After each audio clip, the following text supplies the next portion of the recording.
অস্বাভাবিকভাবে রেমিটেন্স আসা বৃদ্ধি পেল, এটাকে আপনি কোন দৃষ্টিতে দেখছেন? এখানে কিন্তু রাজনীতি আছে। এই টাকা ব্যয় হচ্ছে গতকাল রাত্রে যে ঘটনা ঘটছে সেইখানে, এই টাকা ব্যয় হচ্ছে নরসিংদীতে যে আওয়ামী লীগের দুই পক্ষ মারামারি হয়েছে সেইখানে। সামাজিক, অর্থনৈতিক এবং রাজনৈতিক প্রেক্ষাপটের পরিবর্তনই তো হয়েছে বাংলাদেশে। এখন তো এটা একটা অনন্য বাংলাদেশ, কিন্তু সেখানে হঠাৎ করে কোনো ভালো জিনিস খুব বেশি ভালো হয়ে গেলে সেটাকেও কিন্তু পর্যবেক্ষণ করতে হবে যে কেন এটা হলো।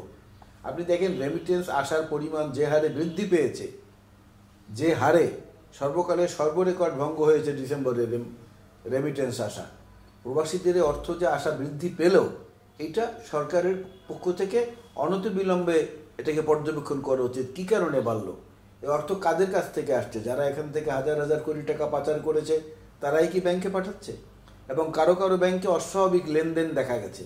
আমি তথ্যভিত্তিকই কিন্তু বলছি, জেনেই বলছি। কোনো কোনো অফিসার এবং কোনো কোনো আওয়ামী লীগের নীরব সমর্থকদের অ্যাকাউন্টে কোটি কোটি টাকা চালাচালি হয়েছে 2-3 মাসের মধ্যে। এই অর্থ কী কাজে লাগছে? এই যে অশান্ত পরিস্থিতি এক এক সময় এক এক জায়গায় সৃষ্টি হচ্ছে, আনসারদের গোপালগঞ্জে সমন্বয়কদের উপরে হামলা, সচিবালয়ের সামনে সচিবালয়ে আগুন, তারপরে যে 7 কলেজের শিক্ষার্থীদের সাথে গতকাল সারা রাত ধরে যে সংঘর্ষ, এইসব কি এমনি এমনি হচ্ছে? গাড়ি চলতে হলেও তো জ্বালানি লাগে, সাইকেল চালাতে হলেও তো একটা চেইন লাগে, প্যাডেল লাগে। সেই জিনিসগুলো রেমিটেন্সের মধ্য থেকে কোনো কুকীর্তি হচ্ছে কিনা এটা অবিলম্বে সরকারের দেখা উচিত। না, এটা আসলে খুব দুঃখজনক। আমি নিজেই তো কয়েক শত মামলার আসামি, কয়েক শত, তার মধ্যে ঢাকার বাইরেই আছে 37টার মতো মামলা।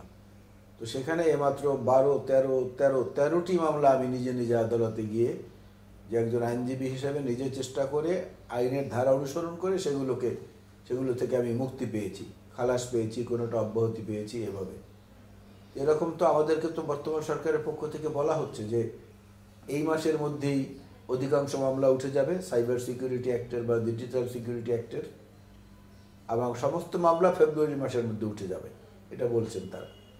আমরা সেই কথার উপরে আস্থা রেখে থাকতে চাই। তবে জিনিসটা আমাদেরকে খুব পীড়া দেয় যে এখনও যদি সেই আগের ফ্যাসিস্ট সরকারের সময়কার মতো আমাদের নিত্যদিন কোর্টে হাজিরা দিয়ে এগুলোকে ফেস করতে হয়, সেটা আসলে খুব দুঃখজনক।